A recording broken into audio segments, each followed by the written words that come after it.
Now it's my privilege to invite our esteemed speaker, Professor Dr. Chiranjeev Kole, Professor in the Department of Electrical Engineering at the National Institute of Technology, Durgapur, and he is also a distinguished alumnus of our institute. Let us welcome our speaker with a round of applause. Now I would like to also welcome our esteemed speaker of session 2, Dr. Ashish Kumar Khore at the Department of Electrical Engineering, Assistant Professor, National Institute of Technology in IIT Durgapur.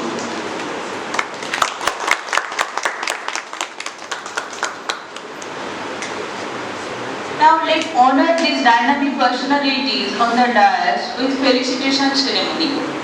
Now to honor our esteemed speaker, Professor Dr. Chiranjeev Kole, I request Mrs. Shweta Bijoli ma'am, Assistant Professor of AI Department, to present a plant as a token of our respect and gratitude.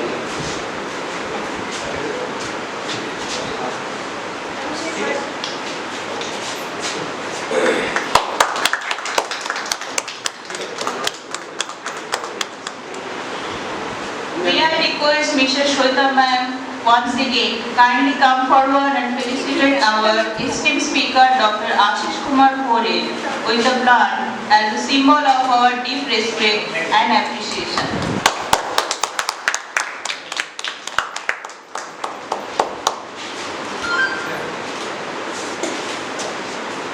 Thank you ma'am for this warm gesture.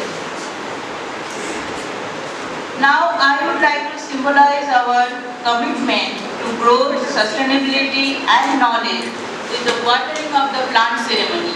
This plant represents the growth of ideas, knowledge and initiative towards a sustainable future, which is also a theme of our program also. I would like to respectfully invite all our dignitaries on the dais to come forward and water the plant.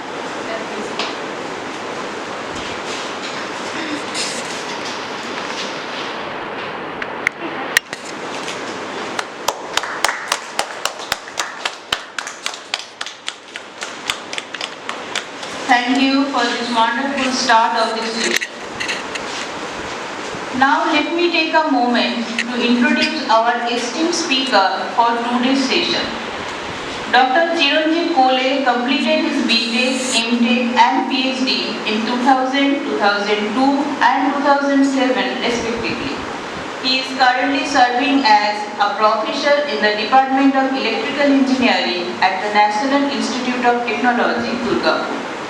Dr. Kole has an extensive record of publishing papers in reputed international journals and is the author of very well-known textbook on electrical, electronic, measurement and instrumentation published by McGraw-Hill. He has overseen several high-value sponsored projects focused on the condition monitoring. Among his significant contribution is the development of ultra-high frequency partial discharge sensors for high voltage transformers which have been commercialized and are now utilized by major transformer manufacturers including Dell, GE and Schneider Electric. Additionally, Dr. Kole holds 2 granted patents on sensors. His primary areas of interest are instrumentation and high voltage engineering. Today, Professor Kole will be leading us through today's session on the condition monitoring for reliable grid integrated with renewable sources. So, without further delay, I invite Professor Kole to take the floor.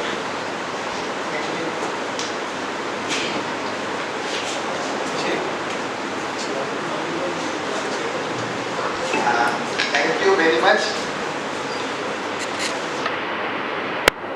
So I must thank the HOD and the coordinator of this program for giving me the opportunity to come to my institute and talking about what I am actually presently doing.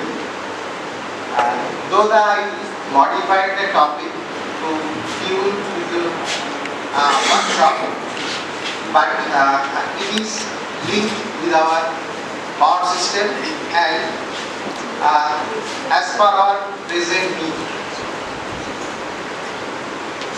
So, thank you.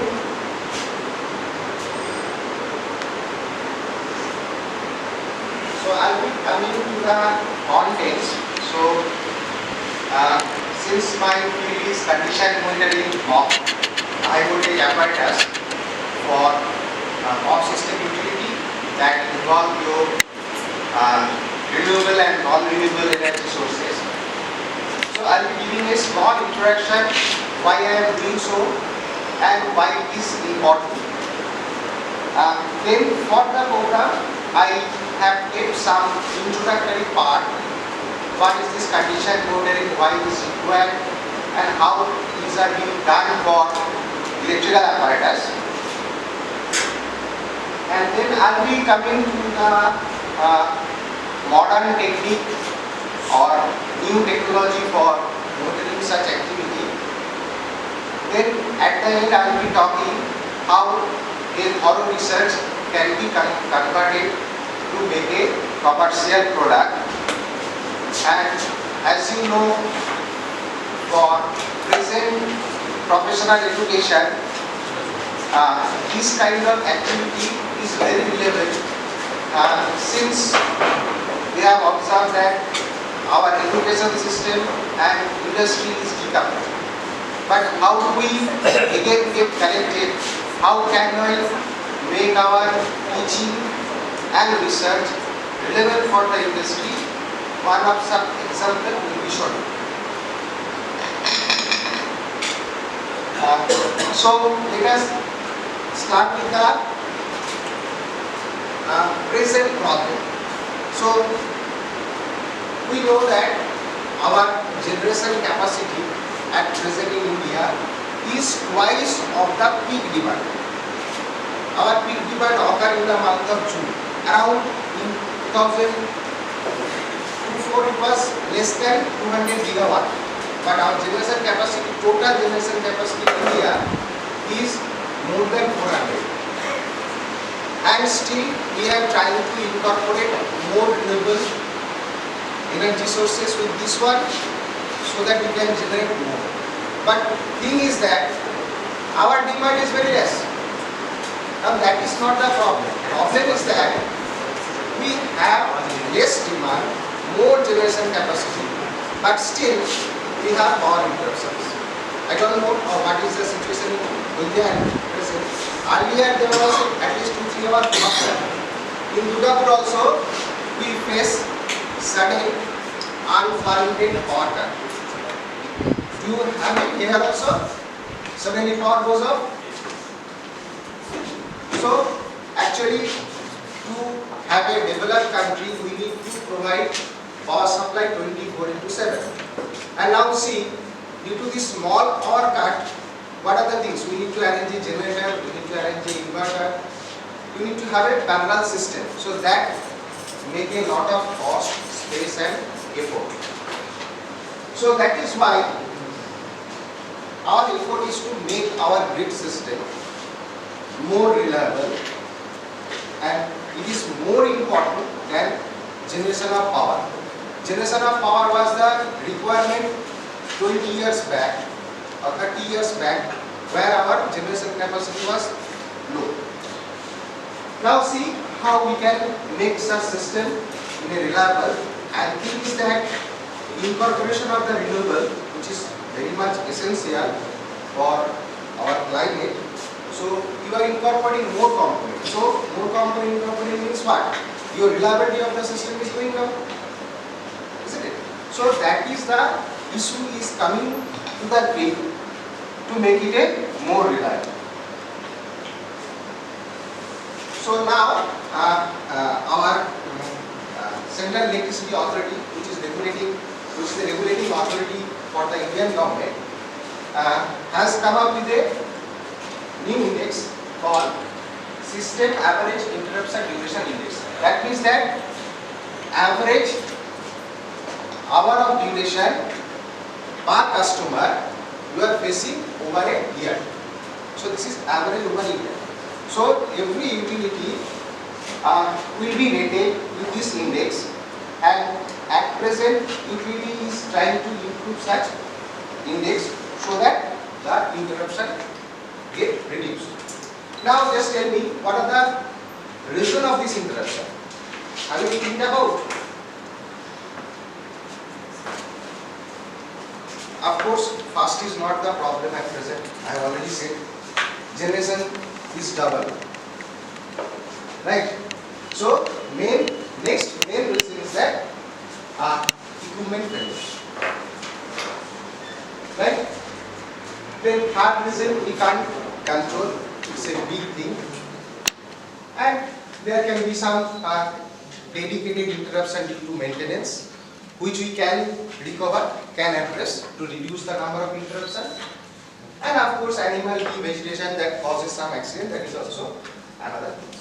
So basically, since we are not lacking on this is can be done in a bigger way, but we don't have much more control over here.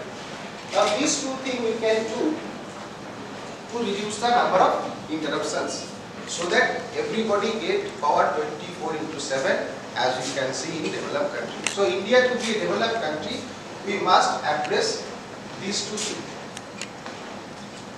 Now electrical apparatus fails, though the failure rate is much less than any mechanical or electrical system.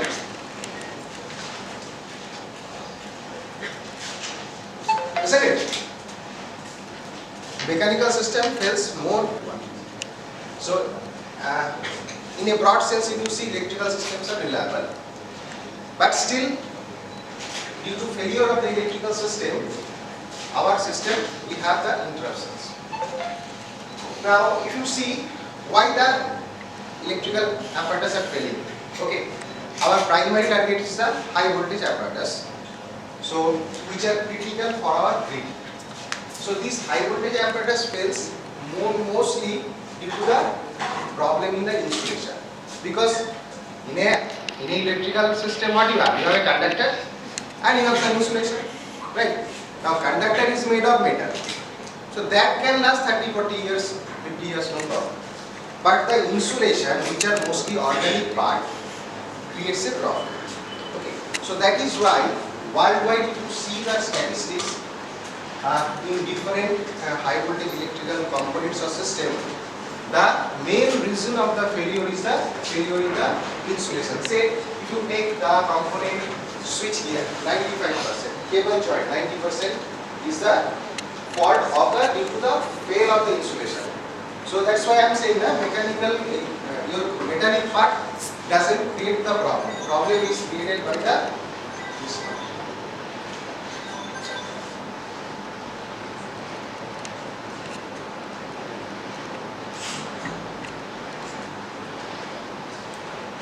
Now, what is the Indian statistics?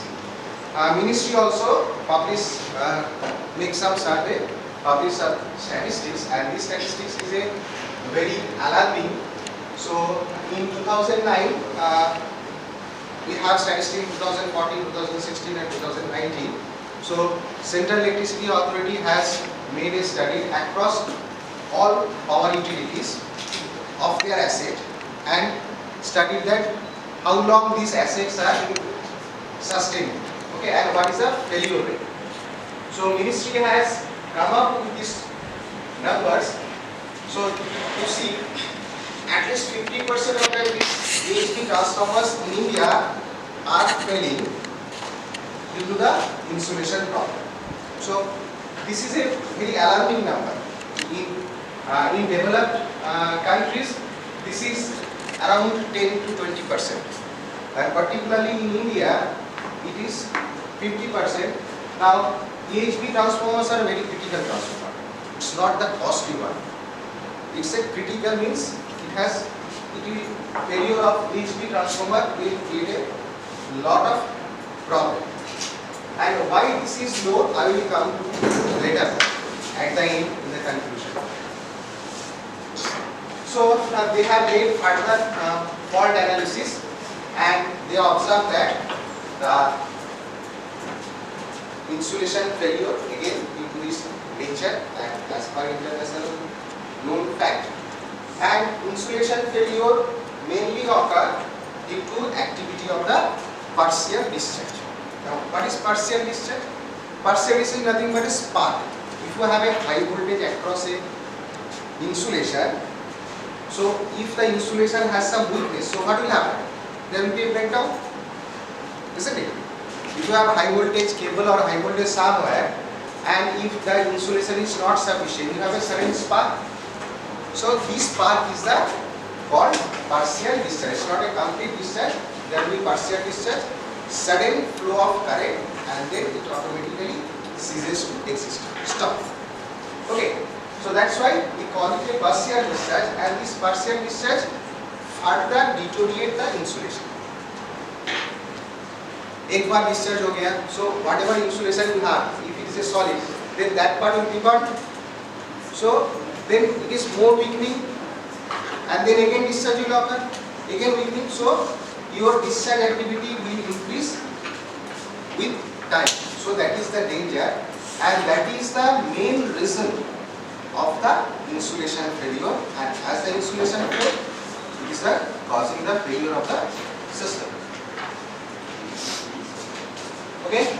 Now there are many reasons why a insulation get deteriorated. So one is that thermal one, due to heating and cooling, you have the degradation of the temperature, and that thermal one may be the oxidation, hydrolysis and thermomechanical effect, because it is expanding, contracting, and due to temperature and humidity. Hydrolysis, oxidation, it is reacting with the environmental oxygen. Then you have a mechanical, you know, if you have a transformer running on a supply 50 Hz, due to magnetostrictity, it is continuously vibrating, isn't it? Apart from this, there can be other vibration from nearby machinery. So due to mechanical, you can have cracking, tension and vibration that is creating the problem. Human is also responsible. So your design is not the proper. You want to say something?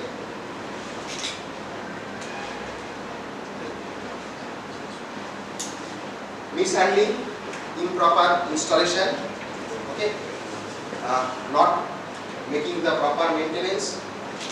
Ambient condition always create a problem. It is normal due to the moisture, pollution, due to which we have a gas or acidity, weathering, radiation, etc.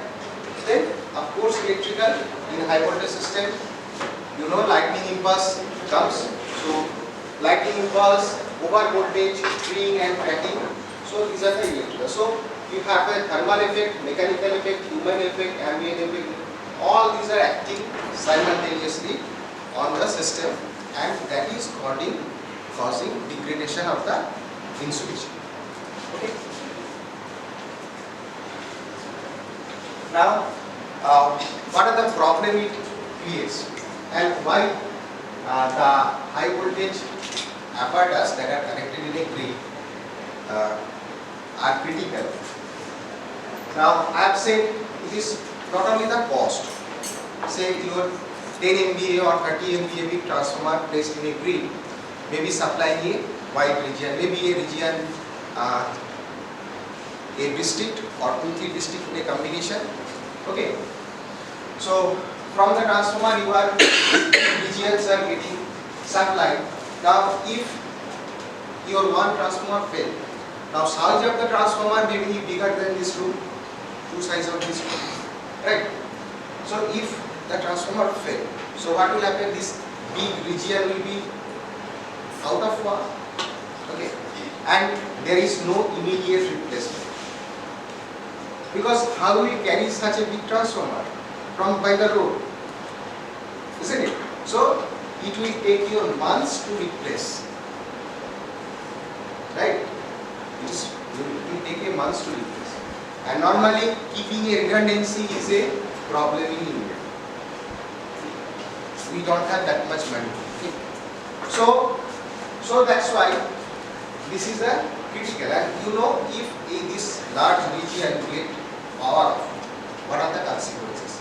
Your hospitals are not getting hot, your industry is not getting hot, okay, your daily life will be disturbed, so that will cause a secondary economic effect, okay, where the cost of the transformer may be 5% of this, okay, it's not only that, so it will be a social unrest also, हल्ला हो जाएगा ना, protest, आंदोलन, क्या क्या नहीं हो जाता. So, what is the solution is that condition monitoring. Okay, condition monitoring is nothing but just like the health monitoring. We go for blood testing every year, either sometimes, or we check continuously. We are checking whether we are having some problem or not. Sometimes if we have problem, we visit to doctor prescribes some testing. The same thing, we also need to treat those critical systems in a similar fashion. Then only we can get a uninterrupted supply. Okay, so I already said we need to monitor the insulation, and for monitoring insulation, it's not a very complex thing. Monitoring one simple parameter, that is the partial discharge, will provide you a effective condition. Right, now this is the picture is showing what is the partial discharge and how the partial discharge causing problem. So these kind of things are not seen by you. You have already seen this kind of thing in many places, isn't it? So due to the discharge, you see this insulation is getting damaged. You have the problem, insulation problem in the joint section.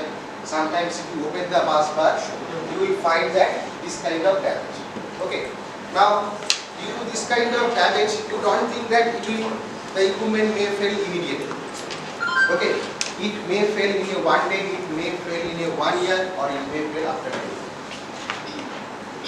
Okay. Now, if you have some heart problem, doctor cannot say how long you can survive, isn't it? Same thing is true for the equipment also. If you notice some partial discharge, you don't know how long it will survive. Okay. If you don't make a proper assessment. Now, if you have a heart problem, you visit doctor. Doctor has made some checkups and prescribed some medicine. So it's okay. Or sometimes you have to go for surgery. Okay. So sometimes due to this problem, we have accident. Okay. In 6 months back, we have also had accident in NHPC plant due to this problem. Now some partial discharge are normal. Is not too much damage. In high tension line, you may find some blue ray, isn't it? So these are basically corona, but also it's a partial discharge. But since this discharge is occurring in metal part, so that's why I have said the metal is a very robust thing. So it cannot damage the metal too fast. It's not too harmful than the partial discharge observed in solid insulation. Okay, so now monitoring partial discharge is not a very difficult thing. It's a very easy and very easy for instrumentation. That is why I like it. Okay, now once you have a discharge, it will generate a light. You can see it. Okay, and discharge will create a sound. Sound is also there. Discharge will also create electromagnetic wave. Okay, due to discharge, you have insulation is burning. So some chemical changes is there. Some gas will be emitted. Okay, and due to the discharge, an electrical pulse, sudden electrical pulse appear in the electrical supply line.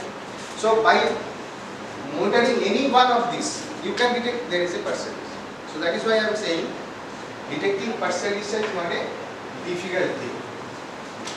Okay, so you have the light is generated, sound is generated, then you have a high frequency signal is injected, chemical changes, and of course heat will be generated. So if you monitor any one this, you can monitor this one. So that is why for monitoring partial discharge, several sensors are available. Okay, based on any one of these. One is that optical sensor you can use, light sensor, your normal photodiode can be used.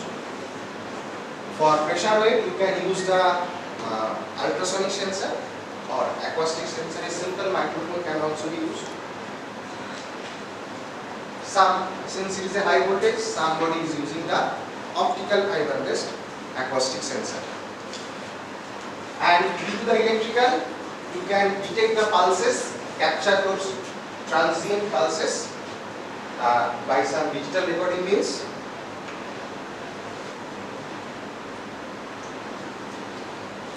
And of course, you can use the high frequency meters to detect the radiated electromagnetic wave.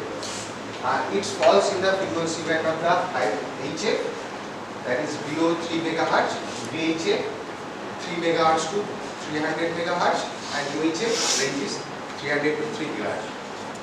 Okay, and then chemical changes, you can use the dissolved gas analyzer that is normally being used, and you can use the thermal camera to detect the temperature. Okay, so I am not going into the details of this because you may get bored. So this is a standard. Every system has some standard, so you have to follow the standard first. So this standard is called the IC 60270. So if you have any partial discharge, to quantify the partial discharge, okay, you have to use the standard system. Okay. Now there is a partial discharge. So how much partial discharge? Isn't it? The distance from here to river is too long. Means how much? You have to represent in some unit. So it is 2 km. So like that, the partial discharge is represented by the unit of charge, picocoulomb. Okay, it's a very small amount, picocoulomb. So we define that whether there is a discharge, so how much amount of charge has passed or leaked out.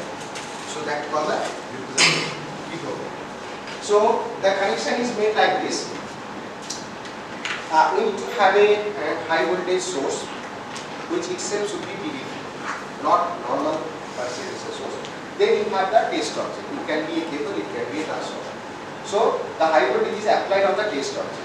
So then you have a measuring system. Okay. So measuring system is nothing but we call it a quadrupole. Quadrupole is nothing but say impedance matching device. Okay. So that this high voltage 50R supply is blocked and your high frequency pulses is passed to the measuring unit. Okay. So these values, capacitors and inductors values are so chosen to fit the bandwidth of the measuring system and to limit the power.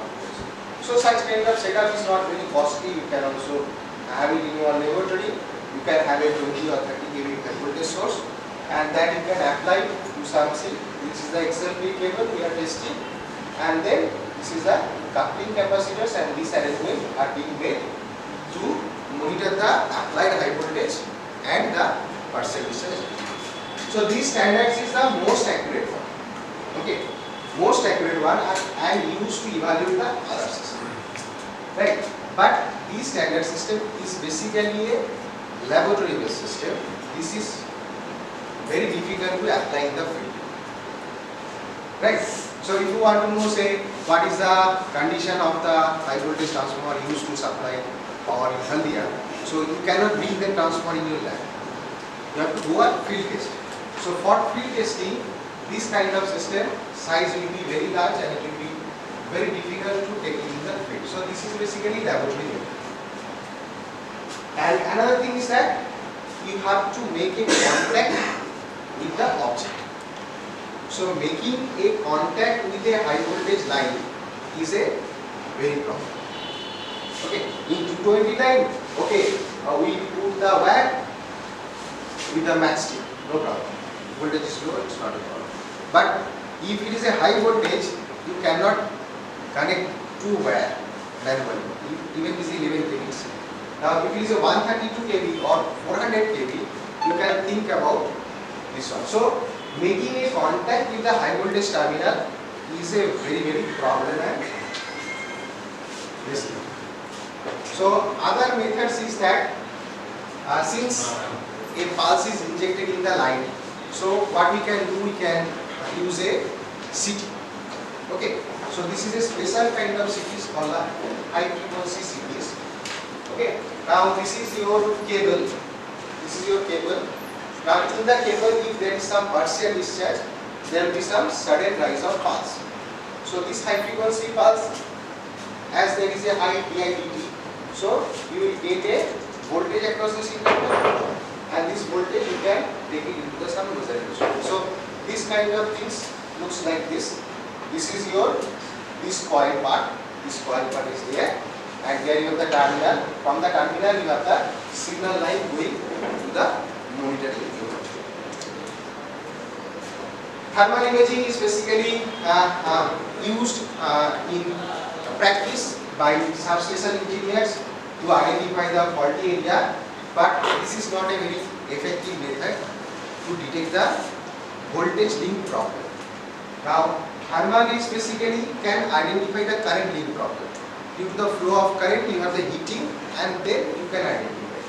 But voltage link problem is very difficult to do with the help of the thermal imaging. And most of all, if you have a discharge over a prolonged time, then only you can detect.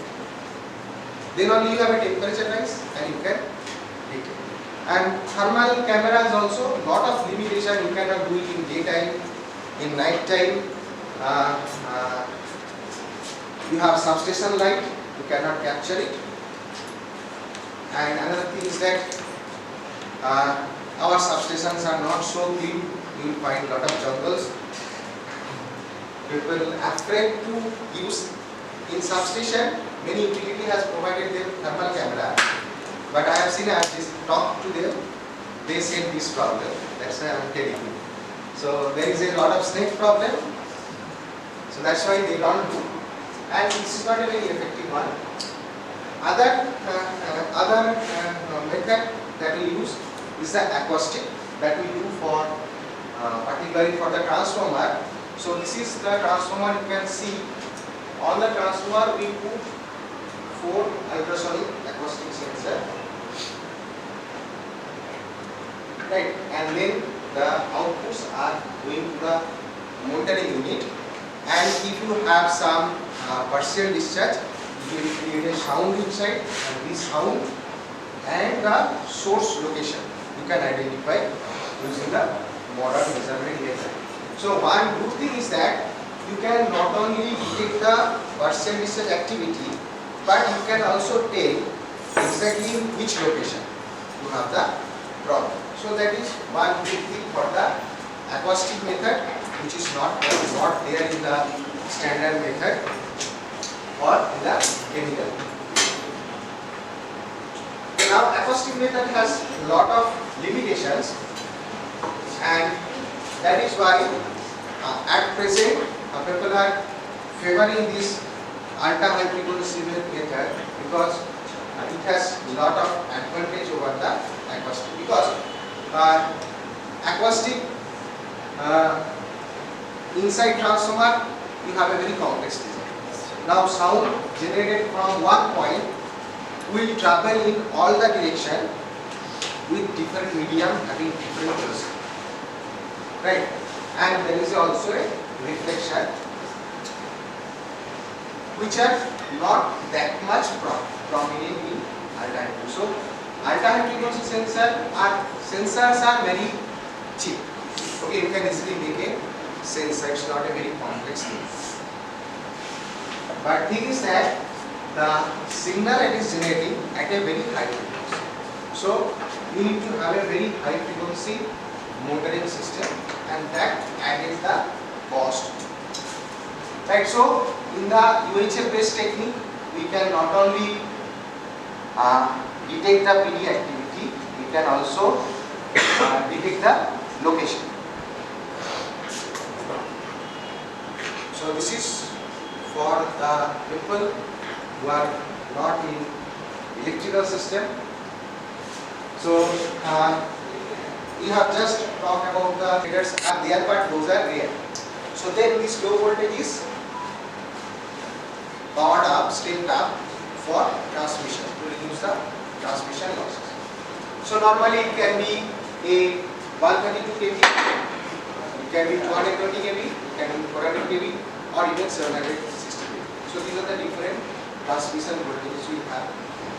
So then it goes to the primary transmission tower, then we have this one.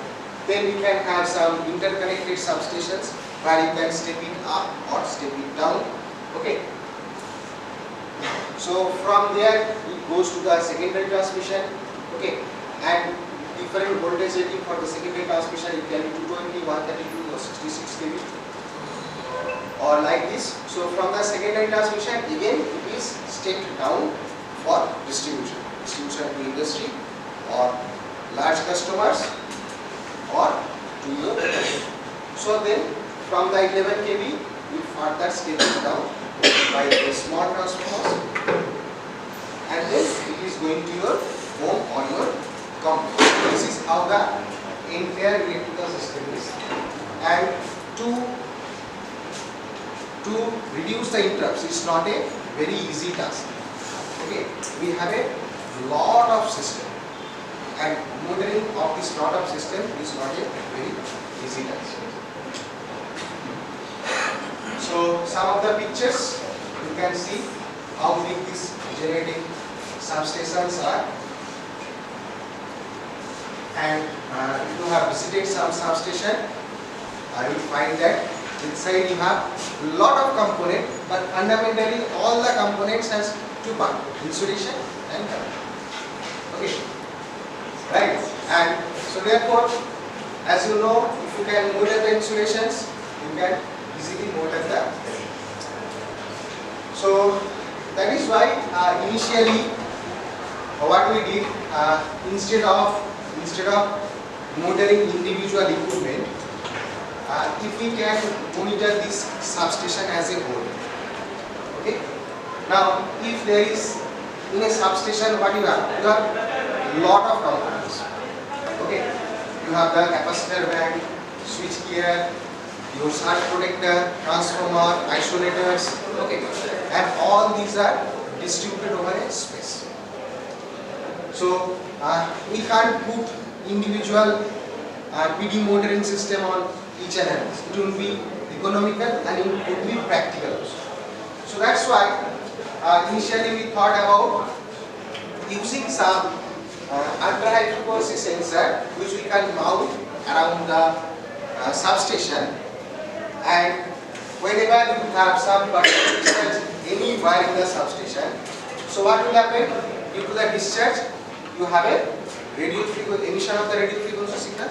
Okay, and normally its frequency band is the UHF frequency band, that is 300 megahertz to 3 gigahertz. So then this radio frequency signal, you know, can travel a longer distance. Okay, at the speed of the light, and that can be captured by the multiple antennas, you can say.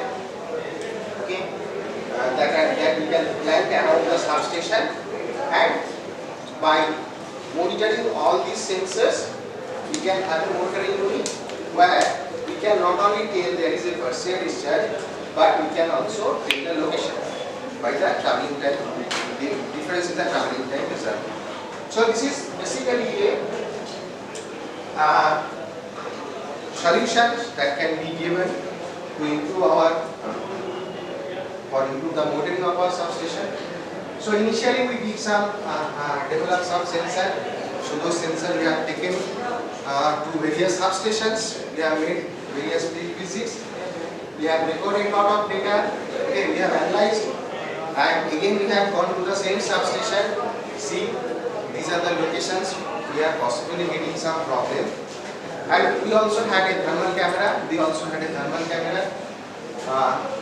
We spotted those portions Okay, of course some of the locations cannot be spotted because jungles and all these things you know, and in the night is very difficult to go.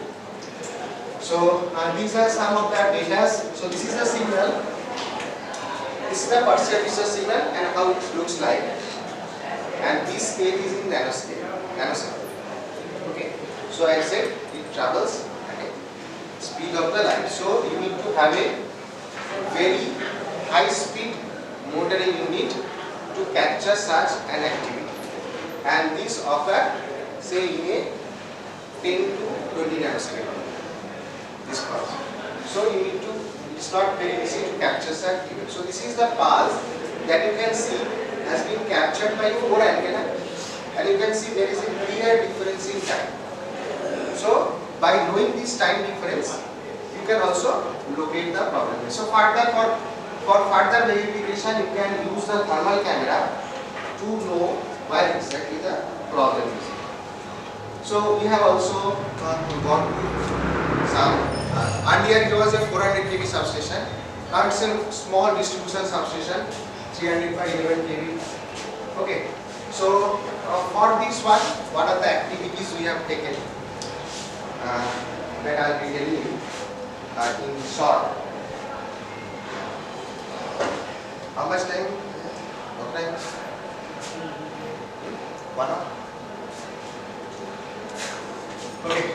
So first thing to have such a solution, first thing we need to have a sensor, basic sensor. Now as you have the sensor, you know the sensor output is electrical. You need to have a signal conditioning, an amplifier unit. I think all are instrumentation background? Electrical. Mechanical.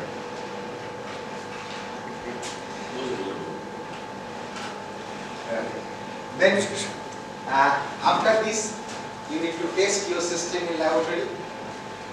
Then you check whether your system is able to detect the partial discharge. You need to compare with the standard system. And then also you need to find some method for localization of the partial discharge. So this is not a very difficult thing. We have advanced software, simulation software. That in the software if you draw anything, drawing method is same to the CAD method, you know, and you can draw anything, and if you apply and make the settings to analyze, it will tell you how this particular structure which you have already drawn will behave as an antenna.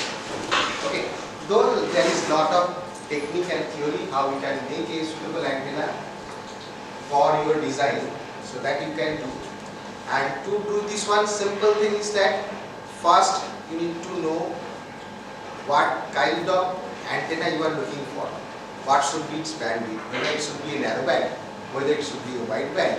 If it is a wide band, what is the bandwidth? If it is a narrow band, what is the center frequency? So first you need to know for partial discharge motoring what kind of antenna I require. That's all. That is a part of the research. Next thing is that antenna design procedure and all these things are easily available. Okay. So first thing is that just generate your requirement, and to generate your requirement you need to know your field. That kind of technical input you have to give, and that you need to can only provide if you understand partial discharge. So that means that if you can study different partial discharges, then only you can find out what kind of emission occur, and to detect the discharge, what kind of antenna you require. Now this kind of simulation, you can, all these beautiful plots, you can get it. This plots is fundamentally telling you how good this antenna and what is the frequency range of the radiation or reception. Okay, so such kind of antenna we have fabricated easily in our laboratory, and fortunately we have a high voltage laboratory in our department, and there we have created some partial discharge or high voltage spark, and we use those antennas to check whether it is able to detect how good it is and all this thing, performance we did it. So after you have an antenna, you can have a circuit. That circuit we have made and we have put into a aluminum box because to stop the radiations outside, because this is itself a radio frequency sensor and outside radio frequency will create a lot of problems. So you need to make a proper sealing. And signal conditioning circuit is not a very difficult thing. Upper part is your power supply unit because your amplifier requires a DC supply. So that part is isolated from the signal part. You have a input. First thing is that you need to have an impedance matching system because your antenna has some different impedance and you have a different impedance. To capture it, you first need to provide a suitable impedance matching state along with some filter. So then you can use your suitable bandwidth amplifier, you can remove the offset and then you can send the amplified signal to some digitizer, okay, which is normally use the digital storage oscilloscope. So this is the normal circuit. You can see how you can make it. For this one, you make a separate compartment with aluminium sealing for the power because this will create a lot of interference with the signal line, and make a separate aluminium compartment for your signal line. So these are the multiple sensors, some of the examples. So we have tried to make it portable so that we can take it in the field.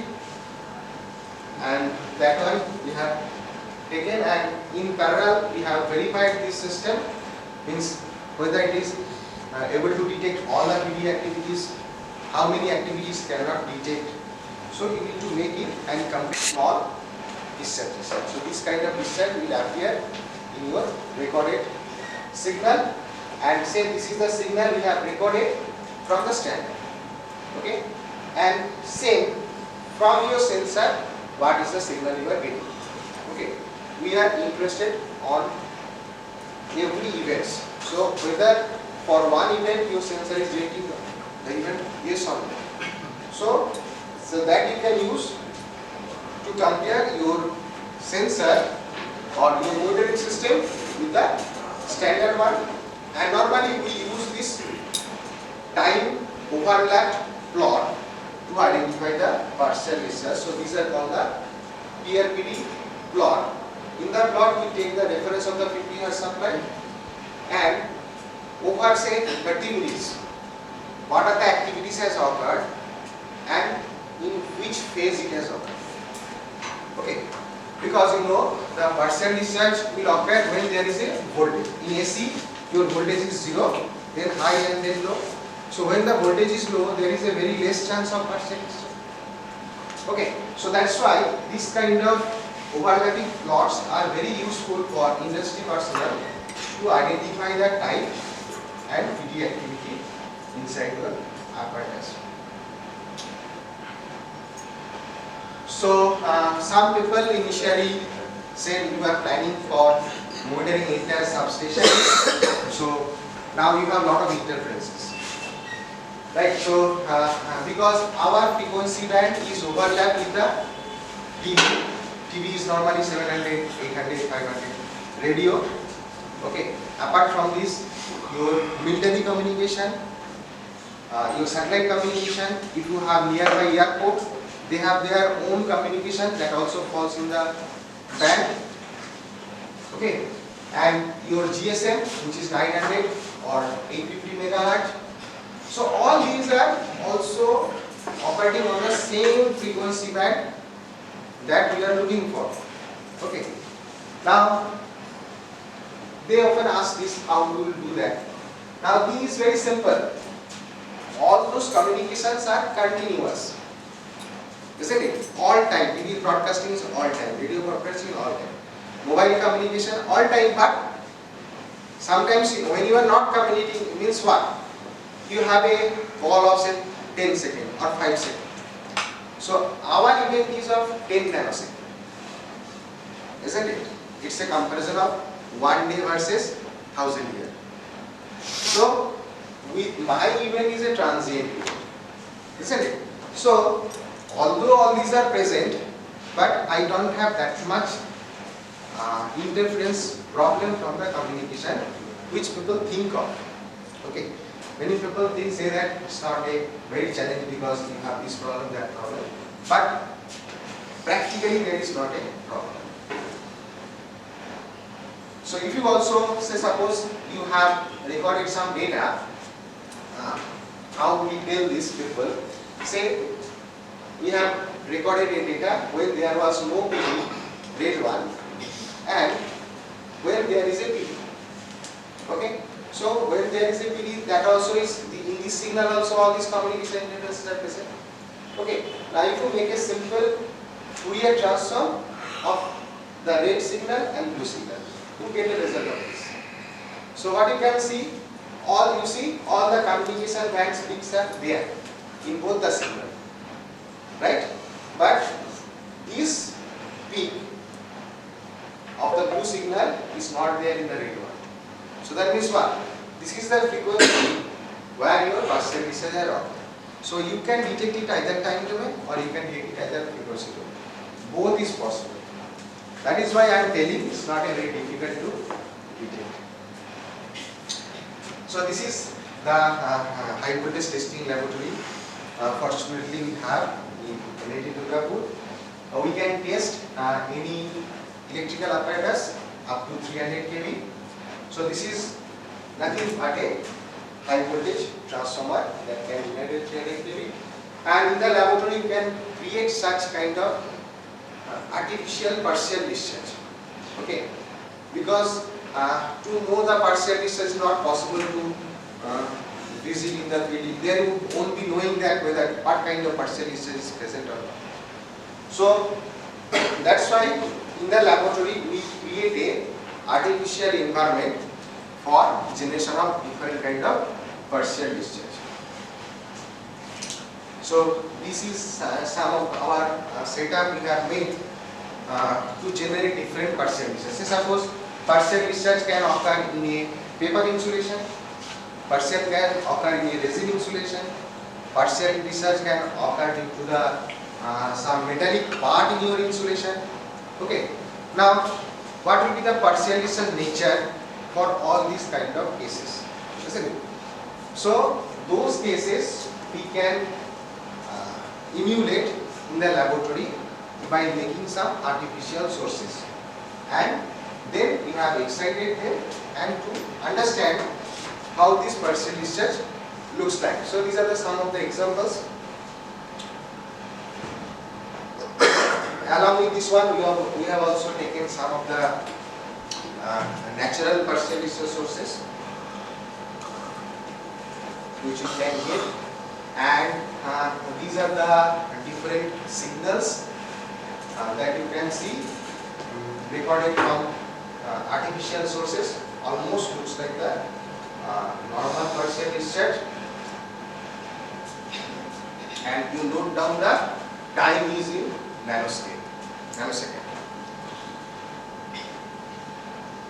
Okay, so of course if you have the data, with the data you can make some advanced analysis. So what is the primary target? What the utility people or a person in industry want to know? First they will ask whether there is some partial discharge activity in my apparatus or not. Okay, now so first you need to detect whether there is a partial discharge, yes or no. Now if yes, so then the person will ask you what time or where, isn't it?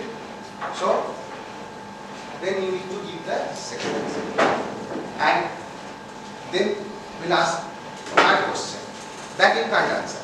Then he will tell you how long this equipment will survive, isn't it? So that is very difficult to answer. So but first two questions can be addressed. We can tell you that whether there is a partial discharge or not, and if there is a partial discharge, what is the possible location, and whether the discharge is occurring in oil, in paper or in air, or if it is occurring in paper, what kind of defect is present, that can be, those kind of thing can be done using some advanced processing technique. You can use your artificial intelligence also to do that. So for such kind of activity, what you need to have lot of signals from, either you get it from the laboratory by creating a artificial environment, or you can get it from the substation. So both data you can use. Then you need to arrange those data in a proper fashion, right? So from there you can use some transformation or signal processing technique to extract the relevant information. Those information again you can arrange in a database, and from the database you can use some machine learning tool, right? You can use some machine learning tool to analyze the data and to give the answer of these two questions, whether there is a partial discharge activity, yes or no, and then you can answer the second one, what is the location and what is the time, right? So for location, I have said, if you have a one source and multiple sensors are placed or distributed spatially, so then you can detect the location of the source by knowing the time difference of arrival of the signal in multiple sensors. So this is called the time difference of arrival method, that is common, we use in acoustic method also, and that can be extended in UHF. People has done lot of work on this one. You can use some time domain method for detection of time delay. You can apply some frequency domain method. You can use time frequency domain method, or you can use some Aurora statistics to do so. These are much more a topic of research, but we have applied, and how did we verify our algorithm? You can use, but verification is a complex thing. Okay, in simulation we can easily verify, but it is difficult to verify in a experimentally. So initially we have applied those things, and with our limited recording and all these things, what was our observation? Our observation is that though we are able to locate, but we can't find the exact pinpoint the location, right? So then there was a problem, the accuracy of this was a problem. So what we thought, if the partial discharge occur, it will occur in insulation, isn't it? And there is, insulator is not present everywhere, isn't it? So though my system is able to tell the location in a span of 1 or 2 meters, okay, but if I have the layout of the substation, design of the substation, then if I take it as an input along with the location that we are getting from the algorithm, then combining these two, we can possibly locate the exact place. So that is the thing we have contributed, simple thing we have contributed over the existing method to make it work. Now another thing is that for the substation, your system passes a long substation. So if you place in a position, then you mostly having the less error, so this y-axis the error in nearby, and after distance increases, your error is increasing. So possibly our solution is that you have to place around this one to get a better performance.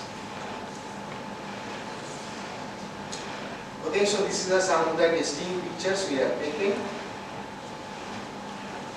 These are some of the signals, sensors, and this is how we have located with the help of the drawing, mechanical drawing that is available with the substation, and it is normally present.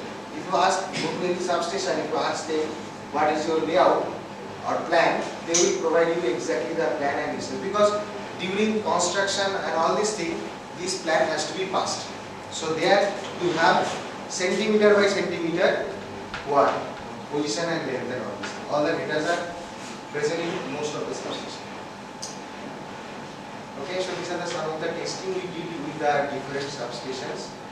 And so our basically plan of this work is that we will be placing some sensors. So this is your picture of the substation, top view taken, and of course every sensor will have some monitoring range. Okay.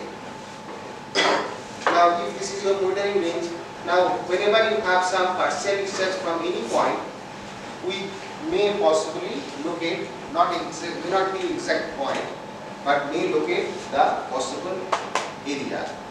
And if you take it to some closer distance, okay, if you can make it a portable, so then you can further get some input and accordingly you can identify the location. So it's not a fully automatic, you can have a semi-automatic or manual assisted detection system.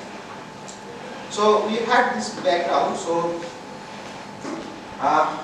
though we observe this one is a futuristic, but later on we observe that the utilities are not bothering about the substation, they are bothering about their high voltage transformers.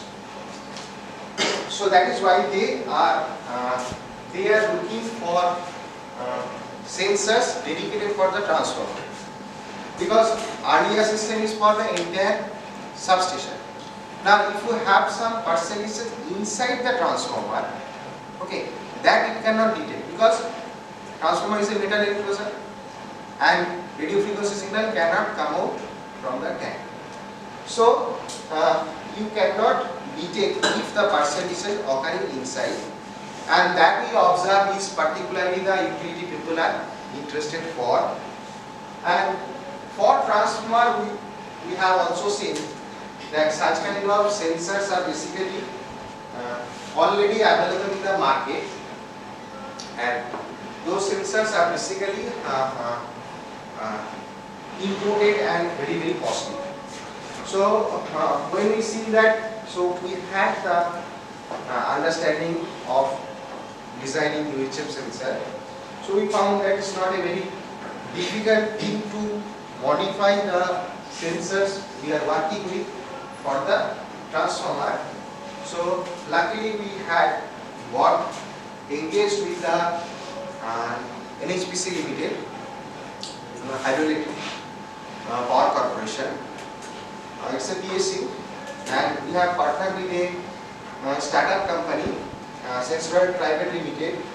So deal is that we'll be designing such sensor, and because NHPC needs such sensor in a bulk quantity, and for that necessary funding for testing, verification, all this supports will be provided to NIT Durgapur.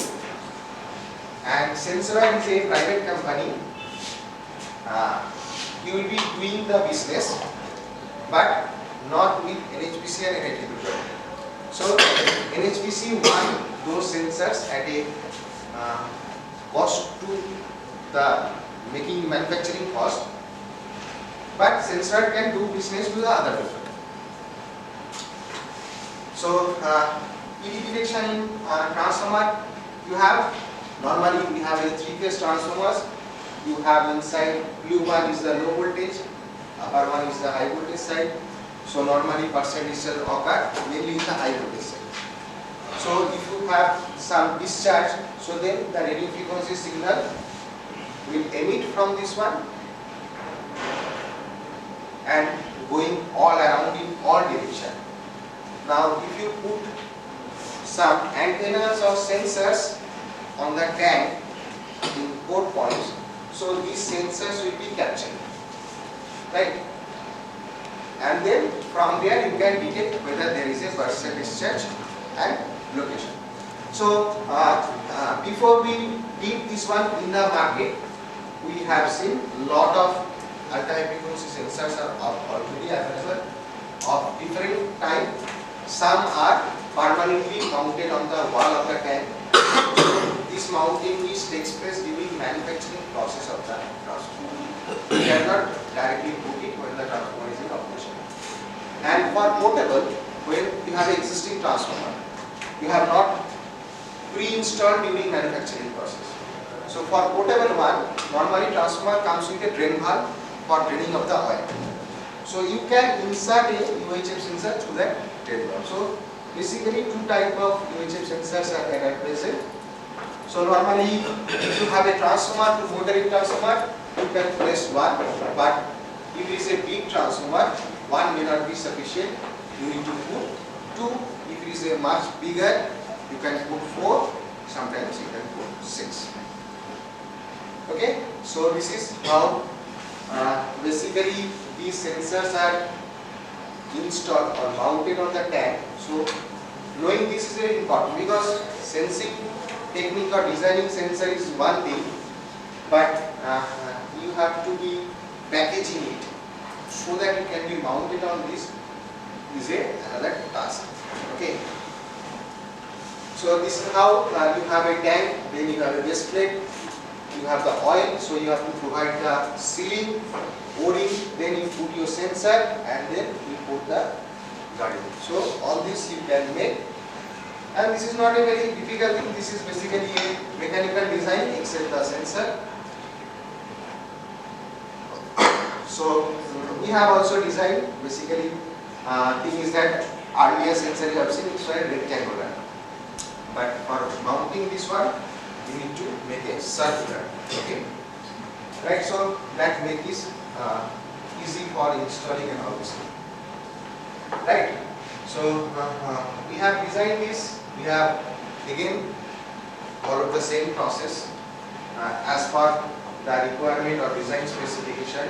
We have made several structure so that we can get a much larger bandwidth than the existing one, much better sensitivity.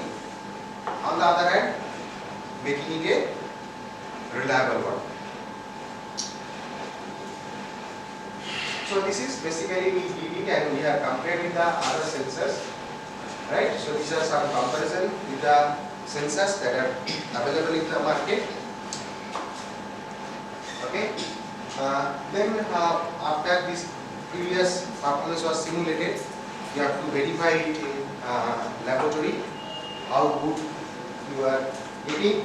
So this is a sensor that we designed for the transformer. It was a prototype. Then with the prototype you need to make several prototypes to understand that manufacturing variation that is occurring due to the manufacturing tolerances. So that also we make several prototypes, 50s or 100 of these with the support from the HPC, and we have also checked batch wise variation and how much variation is acceptable, and what will be the if a sensor is manufactured, then you have to make a factory test. So after factory test you can provide grading. Okay, because due to manufacturing you can have some good performing sensor, you cannot have so good performing sensor. So we have tested in the laboratory also for this one. Okay, and these sensors already being sold to several companies. Primarily is the BHEL, then Schneider Electric, then you have GE, in Haldia also, in HPL, they have one unit. Okay, now before you can sell this one, some mandatory testings are involved. Okay, so before you make a commercialization, you need to certify this with the third-party laboratories. Okay, so I'm just telling because these are the steps. If you are thinking of making some product, you have to keep all these things in mind. So for our case, we need to have physical testing and functional testing.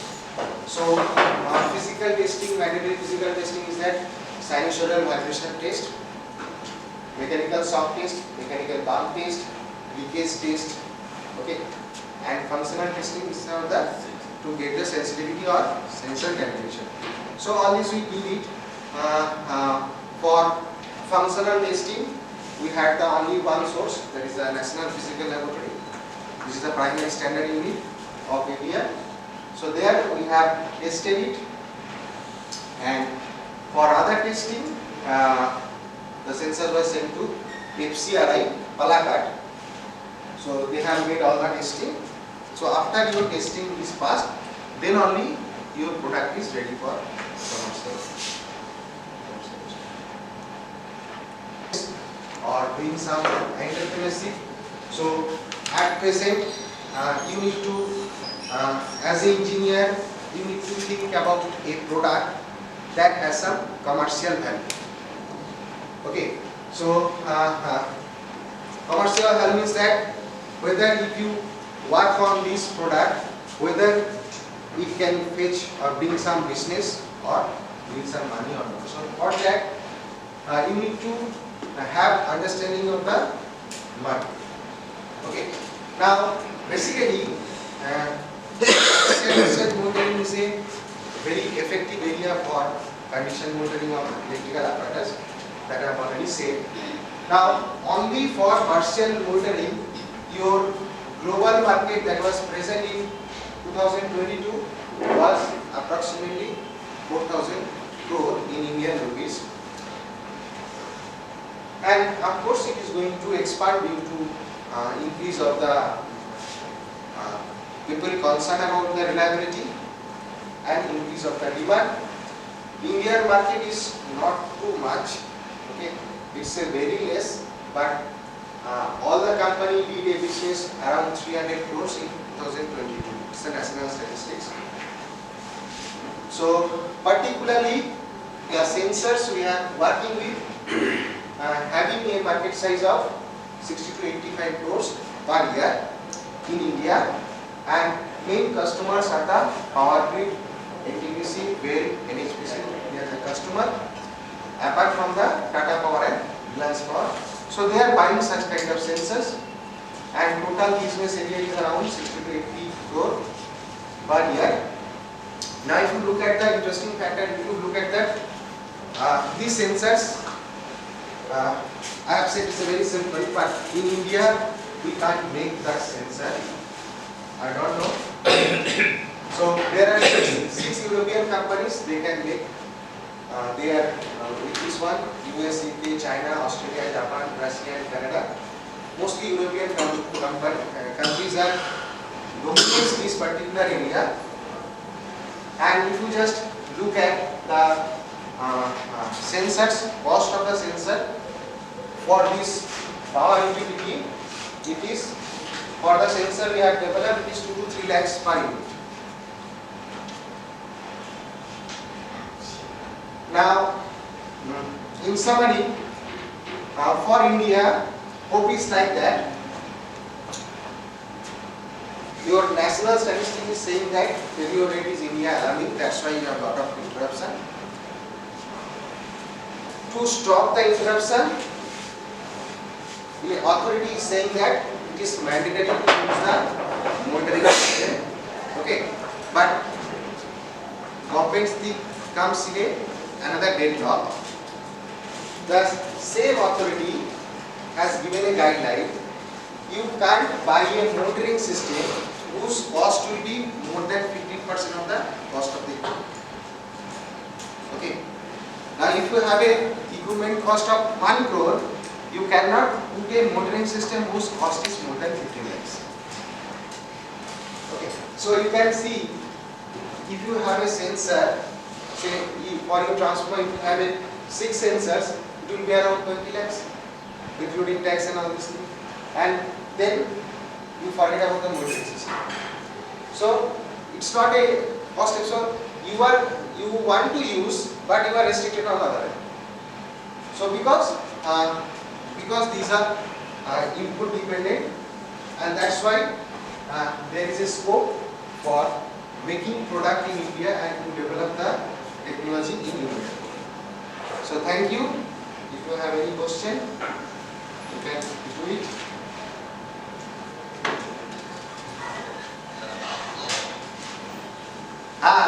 You will listen something, anything?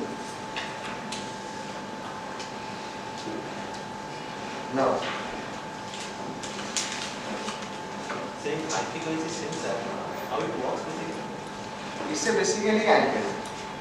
As you have in your mobile, so from the tower you have the RF signal coming.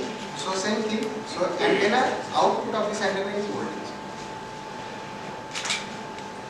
So for a subsystem, how many such sensors will be manage these PD conditions? So actually that depends. So normally our observation and experimentation, we can detect up to 100 meter effectively.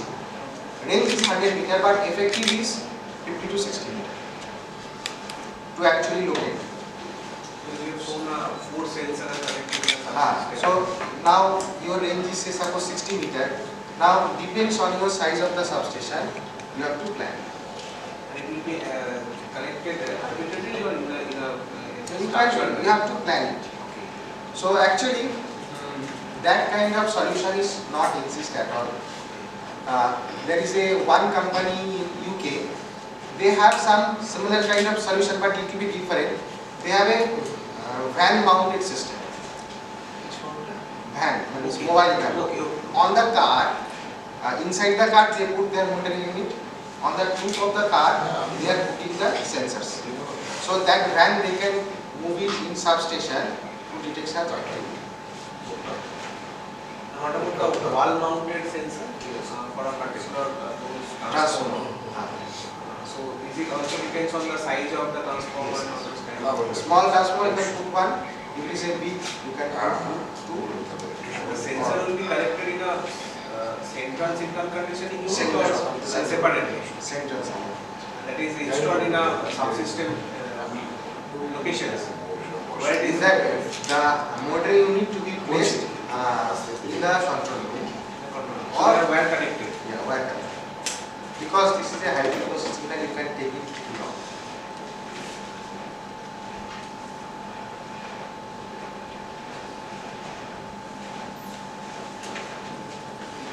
Am I in time? Because taking more time is unnecessary boring the video. No, it's a very interesting topic. And being an instrumentation faculty, It's a very totally interesting topic. you see all these sensors are basically optical sensor, you have the acoustic sensor, you have the alternate frequency sensors. So all this one. This PD is very new to me, but as far as you explain in a very light way, we feel that it's a instrumentation faculty have lots of things to do in this field. They have a lot of things. Basically, it's a condition monitoring is nothing but detailed instrumentation. Leave the control part. Interesting part is that measurement part. So it's a measurement.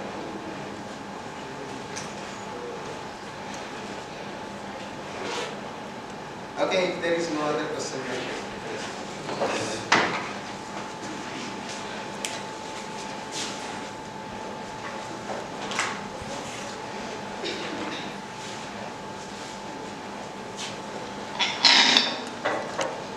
Sir, for such a thought-provoking and interesting session.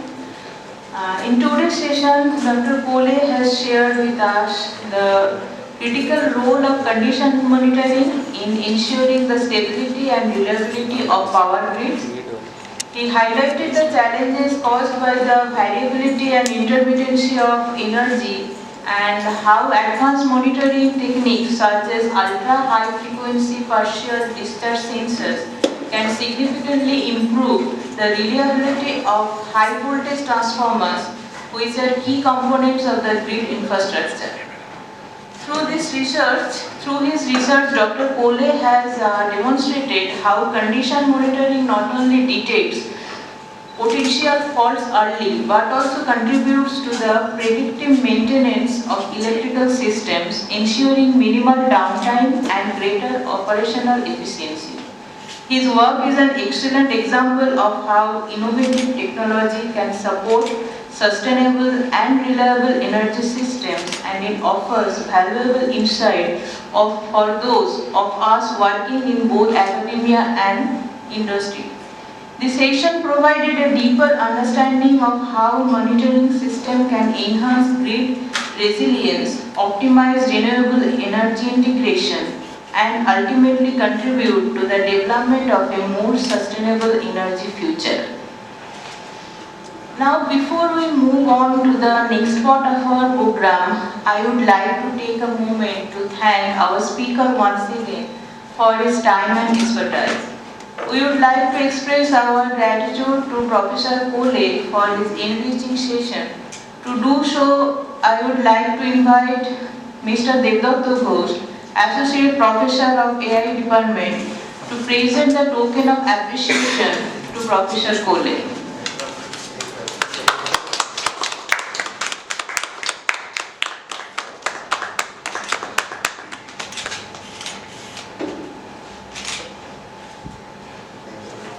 Thank you, sir. I would also like to invite Dr. Saurabh Kumar Mondol, Assistant Professor of AI Department, to present a memento to Professor Kole as a symbol of our thanks for his valuable time and the knowledge he has shared with us.